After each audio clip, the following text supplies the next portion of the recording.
이 시간 다시 한번 옆에 계신 우리 지체들 그리고 앞뒤로 바라보시면서 같이 인사하겠습니다. 하나님께서 당신을 사랑하십니다. 하나님께서 당신을 사랑하십니다. 이번에 우리 자신에게 이렇게 고백해 보겠습니다. 우리 가슴에 손을 얹고 하나님께서 나를 사랑하십니다. 하나님께서 나를 사랑하십니다. 이번에는 옆에 계신 분들 손을 한번 잡아볼까요? 가능하시면 손을 함께 잡고 이렇게 고백해 보겠습니다. 하나님께서 우리 교회를 사랑하십니다. 하나님께서 우리 교회를 사랑하십니다. 아멘. 오늘 우리는 우리 교회 창립 30주년 기념 예배로 드리게 되어졌습니다.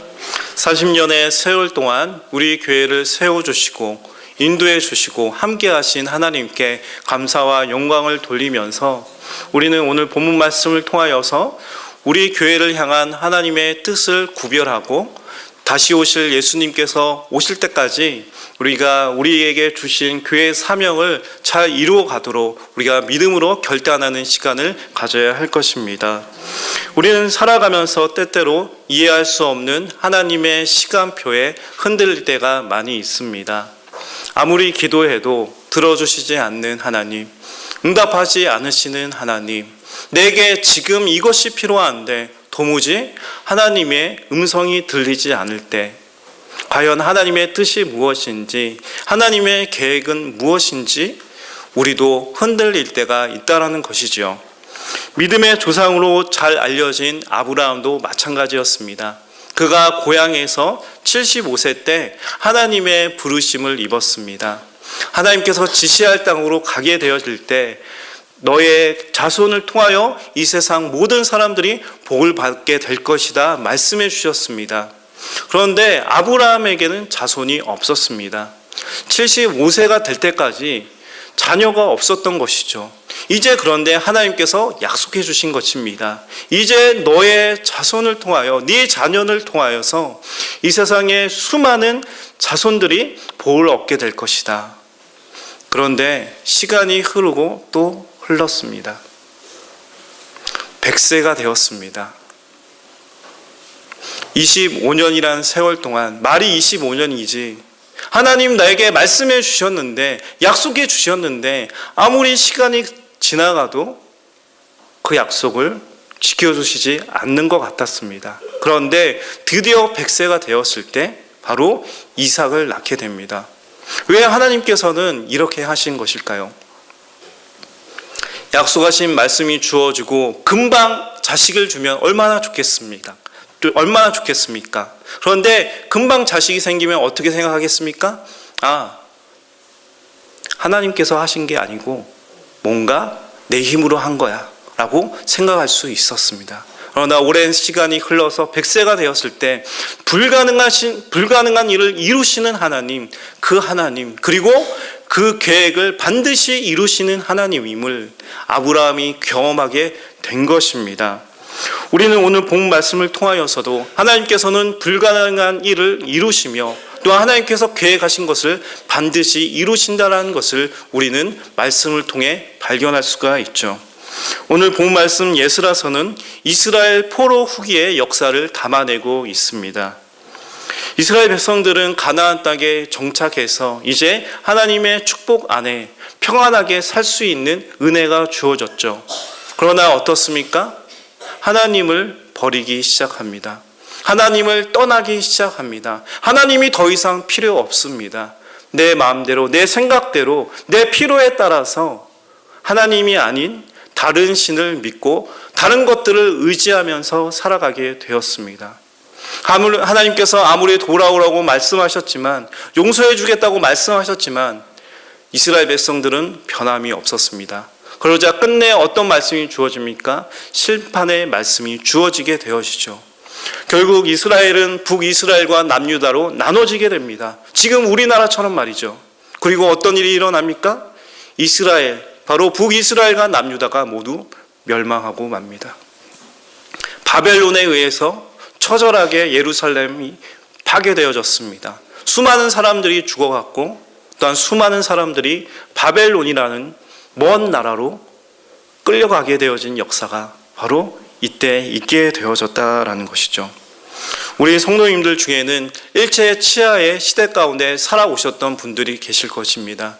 또한 6.25 전쟁의 아픔을 겪으셨던 분들도 계실 것입니다. 나라를 잃은 그 아픔을 어떻게 말할 수 있겠습니까? 강제로 끌려가는 현실 가운데, 폭탄이 터지고 총알이 날아오는 이 현실 가운데, 가족을 잃어버리고 헤어지는 그 현실 가운데 얼마나 큰 아픔이 있었겠습니까? 이스라엘 백성들은 예루살렘 성전이 무너지는 것들을 보면서 하나님께서 우리를 떠나셨다라는 큰 아픔을 겪게 되었습니다. 하나님께서 우리와 함께 하신 줄 알았는데 결국 예루살렘 성전은 다 무너져 내려버리고 우리나라는 아예 존재하지도 않고 바벨론으로 모두 다 끌려가는구나. 많은 사람들이 아픔과 고통의 시간을 보내면서 바벨론에서의 생활을 시작하게 되었을 것입니다. 그러나 하나님께서는 이런 이스라엘의 회복의 계획을 갖고 계셨습니다. 그 계획은 무엇입니까? 우리가 말씀을 읽지는 않았지만 예스라서 1장 1절부터 이런 말씀이 나옵니다. 바사왕 고레스 원년에 하나님께서는 그를 통해 이스라엘 백성들이 고향으로 돌아가서 성전을 짓고 그곳에서 살게 해주겠다라는 말씀을 전해주셨다라는 것이죠. 이것을 어떻게 믿을 수가 있겠습니까? 놀라운 일이 일어났습니다. 이스라엘 왕이 결정한 것도 아닙니다. 고레스, 다른 나라의 왕, 자신들을 지배하고 있는 왕이 이렇게 이야기하는 것입니다. 불가능한 일인데 너희들은 고향으로 돌아가라, 집으로 돌아가라.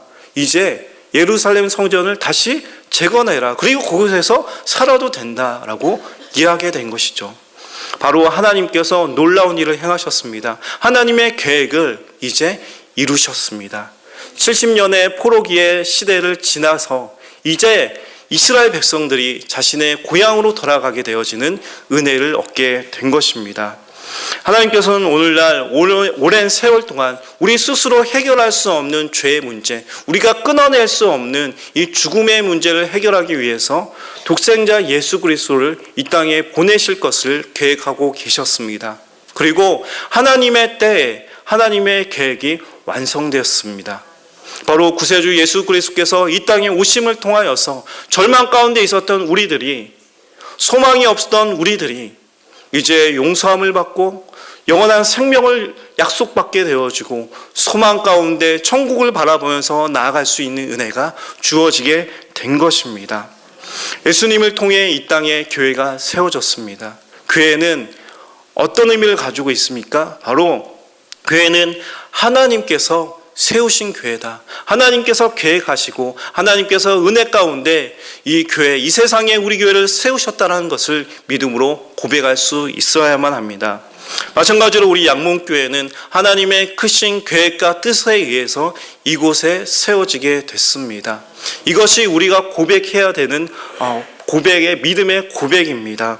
분명한 하나님의 뜻과 계획 가운데 하나님께서 우리의 교회를 세워주셨다. 이렇게 고백하게 되어지는 저와 모든 성도님들 될 수 있기를 바랍니다. 이어서 8절과 9절 말씀을 함께 읽겠습니다. 예루살렘에 있는 하나님의 성전에 이른 지 2년 둘째 달에 스알디엘의 아들 수룹바벨과 요사닥의 아들 예수아와 다른 형제 제사장들과 레위 사람들과 무릇 사로잡혔다가 예루살렘에 돌아온 자들이 공사를 시작하고 20세 이상의 레위 사람을 세워 여호와의 성전 공사를 감독하게 하며 이에 예수아와 그의 아들들과 그의 형제들과 감미엘과 그의 아들들과 유다 자손과 헨나다 자손과 그의 형제 레위 사람들이 일제히 일어나 하나님의 성전 일꾼들을 감독하니라. 아멘. 오늘 말씀을 보면 성전 건축을 위해 헌신했었던 사람들의 이름이 쭉 나오게 되어집니다. 우리가 잘 알고 있는 수룹바벨과 예수아, 그리고 수많은 제사장과 레위인들, 그리고 여러 자손들이 동참해서 함께 성전의 기초를 쌓게 되어지죠. 교회는 누구에 의해서 세워지게 됩니까?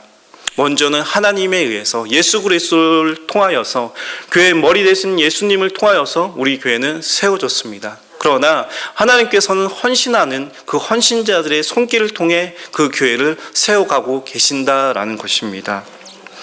70년의 바벨론에서의 생활이 쉽지는 않았을 것입니다. 다시 고향으로 돌아가도 된다. 성전을 다시 재건하고 그곳에서 살아도 된다라는 말씀이 주어졌다고 하지만 다시 바벨론에서의 생활을 청산하고 예루살렘으로 돌아간다는 것은 쉽지 않은 일이었습니다. 그 당시 무엇이 있었겠습니까? 아주 먼 거리였습니다. 바벨론과 예루살렘까지의 거리가 걸어서 4개월이 걸린다라고 했습니다. 그 4개월의 여행을 감수하면서 위협을 감수하면서 다시 고향으로 돌아간다는 것, 쉽지 않은 결정이었을 것입니다. 이미 70년 동안 그곳에서 살았습니다. 70년을 살았으면 이미 그 생활에 다 익숙해졌습니다. 바벨론의 언어도 익히게 되었고 문화도 익히게 되었고 그곳에서의 생활이 이제 어느 정도 안정되어 있었다라는 것이죠. 그런데 예루살렘에 돌아가면 무엇이 있습니까? 집도 없습니다. 아무것도 없습니다. 돌 위에 돌 하나도 남겨져 있지 않는 그 성전의 모습, 아무것도 없는 황폐된 모습을 이제 보게 되어지는 것이죠. 맨 땅의 헤딩입니다. 그런데 그곳을 가야 된다니 어떻게 갈 수 있겠습니까? 제가 이전에 사역했었던 뉴질랜드에서도 마찬가지였습니다. 이민 1세대들은 뉴질랜드에서 정착합니다. 그리고 시간이 지나면서 고향에 대한 그리움이 있습니다. 잠시라도 고향에 갔다 옵니다. 사랑하는 가족들과 친지들을 잘 있는지 보고 싶어서 한국에 돌아오려고 하고 있죠. 그러나 이민 2세대들과 3세대들은 어떻습니까? 그들은 한국에서 태어난 세대들이 아닙니다. 뉴질랜드에서 태어났습니다. 한국에 대한 기억이 없습니다. 문화가 없습니다. 한국에 아는 사람들이 없습니다. 친구가 없습니다. 이미 그들은 뉴질랜드 시민권을 가지고 있습니다. 그곳에서 공부했고 직장도 다니고 있습니다. 모든 생활이 안정되어 있는데 한국으로 돌아가라고 한다면 누가 가겠습니까? 다시 처음부터 시작해야 됩니다. 그 문화에 적응해 가야만 합니다. 마찬가지이죠. 바벨론에서 태어났었던 이스라엘 세대들이 있었습니다. 그 생활에 익숙해져 있었습니다. 하나님께서 어떻게 인도해 오셨는지 조상들을 통해서 듣긴 했지만 몸소 그들이 체험한 것은 아니었습니다. 그런 그들이 고향에 돌아가서 성전을 재건하는 일들은 굉장히 힘든 일이었다라는 것이죠. 그러나 우리가 분명히 알 수 있는 것은 이들이 하나님의 말씀을 듣고 믿음으로 순종했다라는 것입니다. 믿음으로 헌신했다라는 것입니다. 하나님께서 우리를 다시 회복시키시고 세워가실 것, 성전을 다시 재건하는 일에 우리를 사용하실 것을 믿고 그들은 그곳을 향해 나아갔다라는 것입니다. 오늘날 이 세상에 교회가 세워지게 된 것은 예수 그리스도의 헌신, 그분의 희생의 피로 말미암아 교회가 세워지게 되어졌습니다. 자기 자신을 내어주심을 통하여 이 땅에 교회가 세워지게 되어졌고 자기 자신을 내어주는 그 크신 사랑으로 인하여서 우리 양문교회가 지금까지 올 수 있었다라는 것이죠. 30년 전 이 지역교회의 아픔과 상처를 딛고 양문교회를 세우기 위해서 헌신했었던 많은 성도님들이 계셨습니다. 자신의 땅을 내어놓고 또한 이 교회를 건축하기 위해서 몸으로 직접 뛰면서 땀을 흘리고 기도를 심고 그렇게 헌신했었던 사람들을 통하여 양문교회는 세워질 수 있었고 계속적으로 이 교회를 든든하게 세워가고 지키기 위해서 수많은 사람들이 헌신하고 기도했기 때문에 우리가 지금 이곳에서 30주년 기념 예배를 드리고 있게 된 것입니다. 우리 모두는 한 교회를 세우기 위해서 헌신했었던 믿음의 조상들의 그 헌신을 본받아야 할 것입니다. 계속적으로 우리 양문교회가 주님 다시 오실 때까지 든든하게 서 나아갈 수 있도록 주님의 뜻을 이루어갈 수 있도록 우리 한 사람 한 사람이 교회가 되어 헌신하며 나아갈 때 우리 양문교회는 주님께서 기뻐하시는 교회로 세워져 나가게 될 것입니다. 이어서 우리가 10절과 11절 말씀을 다시 함께 읽겠습니다. 10절과 11절 말씀입니다.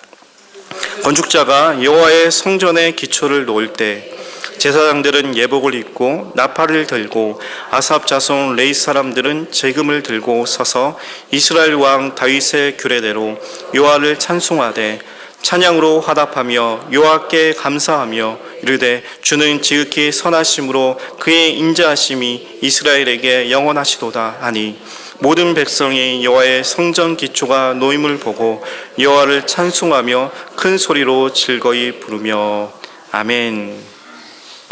예루살렘 성전의 기초가 놓일 때 모든 백성들이 기뻐하며 주님을 경배했습니다. 교회의 존재 목적이 무엇입니까? 바로 하나님으로 인하여서 기뻐하는 것입니다. 우리에게 교회 공동체를 주심에 기뻐하는 것, 예수 그리스도의 그 보혈의 피의 능력으로 말미암아 우리가 구원받게 되어진 것, 우리 공동체 가운데 30주년 이 기념 예배를 드릴 수 있게 된 것에 하나님께 기뻐하며 찬송을 올려야 되는 것이죠. 그런데 여기에서 중요한 부분이 있습니다. 예루살렘 성전이 완성되었습니까? 그렇지 않았습니다. 이제 기초가 놓여지기 시작한 것입니다. 지금까지 그래요. 그럼에도 불구하고 우리를 바벨론에서 구원하셔서 다시 돌아오게 하셔서 기초를 놓게 해주심에 감사하며 이들은 하나님을 찬양했고 또 어떻게 고백하는 것입니까? 왜 기뻐할 수 있습니까? 장차 완성해 가실 하나님으로 인하여서 기뻐하고 있다라는 것이죠. 하나님께서는 우리 교회로 인하여 기뻐하고 계십니다. 또한 우리 교회를 바라보시면서 기뻐하시는 하나님을 바라보며 우리도 기뻐할 수 있게 되길 바랍니다. 이 세상에 완벽한 교회는 없습니다. 우리의 연약함을 바라보며 그럼에도 불구하고 우리를 인도해 주신 하나님께 기뻐하며 찬양할 수 있는 우리들이 되어야 할 것입니다. 우리의 연약함을 돌보시고 세워나가실, 성장시켜 나가실 하나님을 바라보며 기뻐하며 찬양할 수 있어야 될 것입니다. 또한 이런 기쁨이 우리에게만 머물러 있는 것이 아니라 우리 양문교회가 이 지역사회 가운데 이 송전지역과 용인시 가운데 기쁨이 되어지는 다 함께 주님을 경배하게 되어지는 통로가 되기를 우리가 바라보면서 나아가야 될 것입니다. 11절 말씀을 함께 읽겠습니다. 제사장들과 레위 사람들과 나이 많은 족장들은 첫 성전을 보았으므로 이제 이 성전의 기초가 놓임을 보고 대성통곡하였으나 여러 사람은 기쁨으로 크게 함성을 지르니 아멘. 하나님께서는 교회를 통해서 이 세상을 회복시켜 가십니다. 솔로몬 성전이 무너졌던 것을 바라봤던 예루살렘의 원로들이 있었습니다. 성전이 무너져 내려가는 그 모습을 바라보면서 바벨론에 의해서 파괴되어지고 포로로 끌려가는 모습을 보면서 그들은 절망했을 것입니다. 하나님께서 떠나셨구나. 그런데 하나님께서 이제 70년이 지난 이 시간 세월을 바라보시면서 우리를 다시 돌이키시는구나. 그리고 다시 하나님께서는 성전의 기초를 다시 쌓게 해주시는구나. 원로들은 그 모습을 바라보면서 기쁨에 감격에 눈물을 흘렸습니다. 왜 그렇습니까? 바벨론에서 태어난 세대들은 예루살렘 성전, 그 솔로몬 성전이 무너져 내리는 모습을 보지를 못했습니다. 하지만 오랜 세월 그 모습을 바라보고 있었던 족장들 그리고 제사장들은 그 무너져 내리는 모습을 봤다라는 것이죠. 그래서 다시 그 성전의 기초가 쌓아져 가는 모습을 볼 때 얼마나 마음이 감격스러웠겠습니까? 아무것도 없는 황폐된 곳에서 하나님께서는 다시 회복시켜 가시는구나. 불가능한 일을 하나님께서 은혜를 부어주셔서 하나님의 성전을 만들어 가시는구나. 그것을 바라보며 그 은혜를 누리면서 그들의 마음은 하나님의 사랑으로 회복되어졌고 그 풍성한 은혜가 원로들에게 있었다라는 것이죠. 그래서 바벨론 세대들은 기쁨의 노래를 했지만 바로 원로들은 대성통곡할 수밖에 없었습니다. 창립 30주년 예배를 드리는 우리들도 마찬가지입니다. 누군가는 30주년을 맞이하면서 그래 우리 양문교회가 30년을 맞이했구나 기뻐하며 감사하며 고백하시는 분들도 계실 것입니다. 그러나 한편으로는 처음 우리 양문교회가 세워졌었던 그 모든 것들을 아시는 분들에게 있어서 나의 신앙의 모든 기초가 무너져 내린 것과 같은, 아무것도 없는 밑바닥과 같은 상처와 아픔과 그 고통과 소망이 보이지 않는 그 현실 가운데, 그럼에도 불구하고 우리 교회를 세워오셨고 지켜주셨고 지금까지 인도해 주셨구나 하면서 하나님의 그 회복하심, 하나님의 치유하심, 없는 것을 다 있게 하시고 죽은 자를 살리시는 하나님, 그 놀라운 하나님의 은혜로 말미암아 누군가는 눈물을 흘리면서 이 창립주일을 맞이하시는 분들도 계실 것입니다. 우리 양문교회는 그 아픔과 그 괴로움과 아무것도 없는 황폐된 곳, 그곳에서 시작되어졌고 지금까지 나와왔습니다. 그렇게 하나님의 은혜를 입었습니다. 치유와 회복의 은혜를 경험하게 되었습니다. 우리 교회가 그 은혜를 가지고 또다시 많은 사람들을 회복시키는, 또한 많은 사람들에게 위로를 주는 그 놀라운 하나님을 증거할 수 있게 되어지는 우리 교회 공동체가 되기를 바랍니다. 마지막으로 우리 13절 말씀을 읽겠습니다. 백성이 크게 외치는 소리가 멀리 들리므로 즐거이 부르는 소리와 통곡하는 소리를 백성들이 분간하지 못하였더라. 아멘. 백성들이 크게 환호하기 시작했습니다. 너무 기쁘다는 것이죠. 이제 성전의 기초가 세워지고 이제 성전이 완성되어질 것이라는 것이죠. 그래서 기쁨으로 외쳤습니다. 하나님을 찬양했습니다. 그리고 또 원로들은 눈물을 흘렸죠. 그런데 이 소리가 멀리까지 들렸다라고 합니다. 예루살렘 지역이 진동했을 것입니다. 그곳에 살아가는 모든 사람들이 듣게 되었을 것입니다. 기쁨의 소식, 감격의 소식, 이 생명의 소식, 회복시키시는 놀라운 하나님의 소식들이 예루살렘 근방의 모든 사람들에게 퍼져 나갔다라는 것이죠. 오늘날 창립 30주년을 맞이하는 우리 교회도 마찬가지입니다. 우리가 그 은혜를 받았습니다. 우리의 기쁨의 고백들이 이 송전 지역 가득하게 울려 퍼지게 되어질 줄 믿습니다. 우리는 멀리까지 전하게 되어졌던 수많은 선교사님들, 제자들을 통하여서 우리는 구원받게 되어졌습니다. 수많은 선신자들이 있었기 때문에 오늘 우리가 존재하고 우리 교회가 세워지게 되어진 것이죠. 이와 같이 우리가 우리 양문교회에게 주신 복음의 귀한 사명을 들고 먼 곳에 그 기쁨의 소식, 회복의 소식을 전하게 되어지는 우리가 통로가 되어야 될 것입니다. 마지막으로 우리는 무엇보다 우리 신앙의 재건을 위해 더욱 힘써야만 할 것입니다. 이제 예루살렘의 성전의 기초가 놓여졌고 그 뒤에 여러 가지 어려움이 있었지만 그 모든 것을 극복하고 성전이 완성되었습니다. 그 성전이 완성되어진 모습을 보면서 얼마나 감격했겠습니까? 그리고 새로운 믿음의 결단을 했을 것입니다. 내가 열심히 하나님을 예배해야지, 하나님의 말씀대로 살아가야지, 하나님의 그 은혜 안에 살아가야지. 그런데 얼마 후에 안타까운 일들이 일어나고 말았습니다.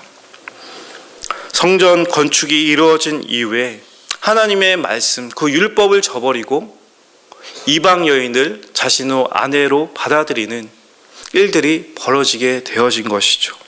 그리고 성벽이 건축된 이후에 제사장 중 한 사람이 성전의 한 방, 바로 예배를 위해서 기물을 놓을 수 있는 그 곳간, 방에 바로 이방인 사람이 들어와서 살게 하는 그런 일들이 일어나고 말았습니다. 또한 안식일에 성전 안에서 장사하는 일들이 벌어지고 말았다라는 것이죠. 성전 기초가 세워지고 성전이 완성되었는데 이제 새롭게 하나님의 말씀으로 살아가면 되는데 어떻습니까? 겉모습은 뻔질한데 속에 있는 영적인 성전이 재건되어지지 않았다라는 것입니다. 교회는 무엇입니까? 건물이 아닙니다. 예수 그리스도의 몸된 교회는 우리 각 사람들입니다. 우리는 하나님께서 함께 하시는, 예수 그리스도께서 역사하시고 우리 안에 살아계시는 거룩한 성전입니다. 우리가 먼저 변화되어야만 합니다. 우리의 신앙이 재건되어야만 합니다. 우리의 모습들 가운데 황폐되어지고 완전히 아무것도 남아있지 않는 그 모습을 가지고 안타까워하시는 성도님들이 계십니까? 하나님께서는 그 기초를 다시 놓으시고 세워 가실 것입니다. 상처받고 아파하고 힘들어하시는 성도님들 계십니까? 하나님께서는 분명하게 그 은혜 가운데 우리를 세워가게 될 것입니다. 그럼을 통하여 우리는 하나님의 영광을 드러내는, 하나님께서 기뻐하시는 한 교회로서, 또한 우리 공동체가 하나님의 기쁨이 되어지는 그런 교회로 세워지게 될 것입니다. 이 시간 함께 기도하는 시간을 가지려고 합니다. 이 시간 함께 기도할 때에 30년의 세월 동안 우리 교회를 또한 세워주시고 인도해 주신 하나님 감사합니다. 기도드리길 원합니다. 많은 헌신자들을 통하여서 우리 교회가 올 수 있게 되었습니다. 하나님, 앞으로 우리 교회가 나아갈 때에 정말 하나님께서 기뻐하시는 교회, 이 지역사회를 회복하고 치유하는 교회로 세워질 수 있도록 도와주십시오. 우리의 영성이 다시 한번 재건되어질 수 있는 은혜가 있게 해주십시오. 정말로 하나님께서 우리에게 주신 이 치유와 회복과 완성해 가신 하나님의 놀라운 계획이, 그 은혜들이 이 지역사회를 변화시키고 이 땅을 변화시키고 이 세상을 변화시키는 통로가 되어질 수 있게 해달라고 우리 교회 공동체를 위해서 이 시간 함께 기도하며 나아가도록 하겠습니다. 함께 기도하겠습니다.